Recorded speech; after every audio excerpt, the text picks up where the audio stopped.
Chers amis, nous allons pour une troisième et dernière séquence réfléchir sur Ludwig von Mises. Nous venons de citer cet immense traité d'économie intitulé L'action humaine.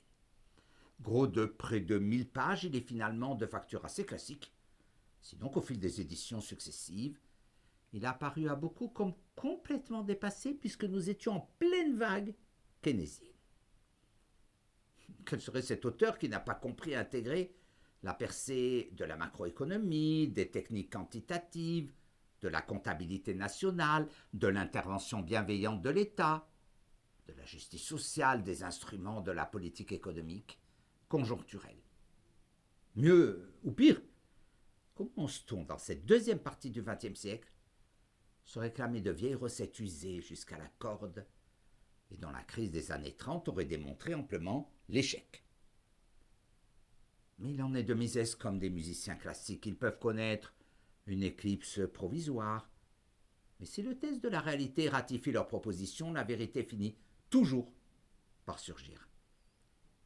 Ce n'est donc pas tellement les chapitres de l'économie, de l'action humaine qui doivent retenir l'attention, mais bien plutôt une percée méthodologique conceptuelle qui va ouvrir à l'économie des perspectives insoupçonnées dans lesquelles Gary Becker, à qui nous consacrerons plusieurs séquences, et les économistes contemporains vont s'engouffrer.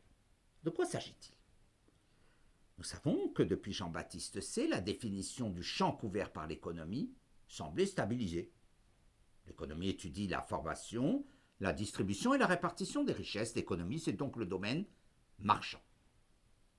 C'est la discipline qui étudie la façon dont les individus, nous nous y prenons pour lutter de façon coordonnée et solidaire, pour atténuer, à défaut de vaincre, la rareté. C'est donc l'échange qu'étudie l'économiste, mais seulement l'échange marchand, monétarisé, celui qui fait l'objet d'une demande solvable. Les rôles définis, les choses claires dans la division du travail entre les économistes, expliquant les raisons de l'échange, et les juristes qui expliquent les modalités pratiques de l'échange, et même les sanctions si l'un des co-contractants ne respectait point ses engagements, selon l'adage remontant depuis Rome, pacta sunt servanda, c'est-à-dire les contrats valent engagement. Le sociologue apparaît à la fin du XIXe siècle et se chargerait pour sa part d'expliquer comment l'ordre social se construit. Avec une audace méritoire, Mises va expliquer que le domaine d'exploration de l'économiste, c'est l'individu en train de percevoir, de comprendre, de choisir et d'agir. Nos actions s'exercent dans tous les domaines. Et le quatuor précédent, percevoir, comprendre, choisir et agir, est le même que nous décidions pas du choix d'un partenaire, d'engendrer une descendance, de pratiquer ou non une religion, d'opter pour la délinquance ou l'honnêteté, de choisir d'entrer sur le marché politique ou non, et ainsi de suite.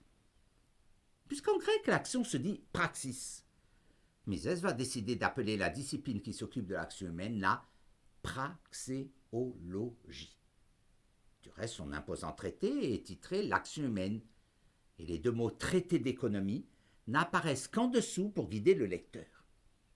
C'est donc de l'individu en train d'agir dans tous les actes de sa vie qui devient le terrain de jeu de l'économiste. La voie est ouverte. Mises ne va pas cependant pousser l'audace conceptuelle jusqu'à exploiter cette percée. Il nous faudra attendre un certain Gary Becker et bien d'autres pour qu'apparaisse dans une incompréhension souvent totale l'analyse économique du crime, du syndicalisme, de la famille, de la politique, du droit, de la discrimination, de l'immigration, de la religion, ou même des raisons qui firent l'extraordinaire succès de la piraterie. Mais ultime question, qu'est-ce qui permet à l'économiste de croire que sa méthodologie est tellement supérieure à celle des autres disciplines qu'il peut comprendre les raisons qui poussent les individus dans tous les domaines à agir comme ils agissent?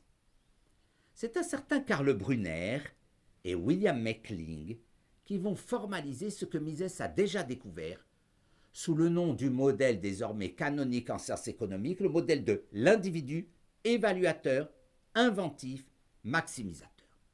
L'économiste est alors adossé à un modèle simple et puissant. Puissant parce que simple. Bien sûr, l'être humain est plus complexe. que les 4 propositions qui vont suivre. Mais raffiné jusqu'aux moindres nuances, le modèle alors devient inutilisable.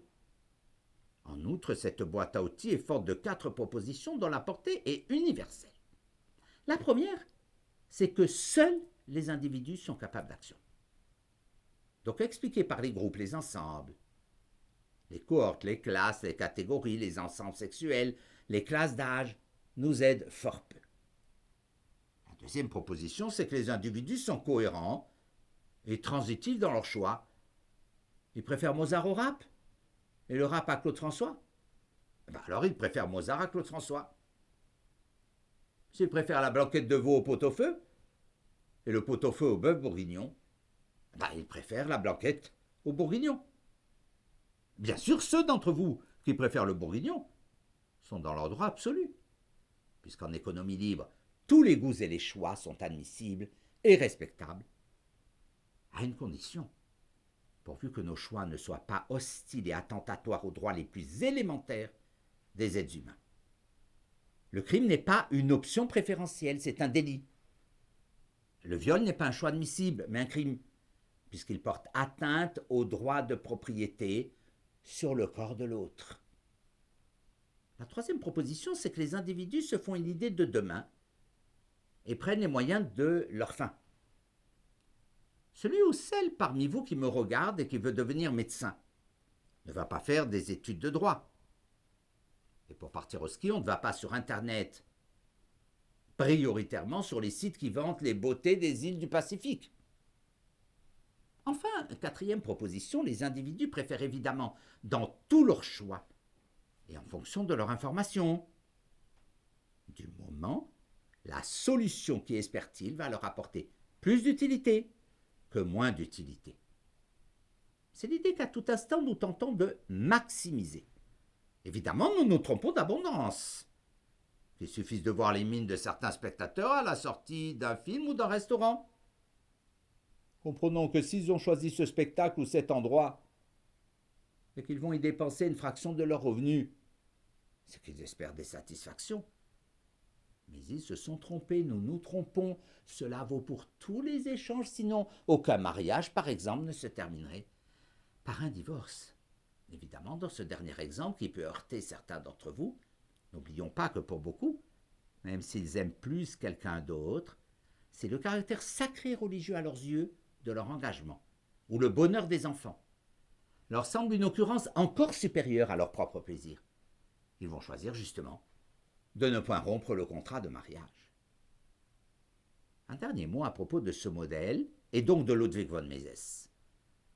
Certains croient déceler dans le changement constant de nos choix et de nos goûts la preuve absolue de l'irrationalité des individus. Ils devraient réfléchir. La preuve sans doute la plus décisive de notre remarquable rationalité.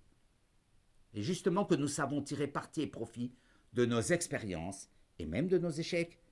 Et c'est la raison pour laquelle nous, sans cesse, nous changeons la structure de nos préférences et de nos indifférences. Si nous ne les changeons jamais, alors que telle expérience nous a ravis et telle autre blessée, c'est là que nous serions irrationnels, mais tel n'est pas le cas. Vous le voyez, chers amis, une œuvre immense, une œuvre comparable à celle des plus grands géants de l'analyse économique. Mises est un auteur décisif.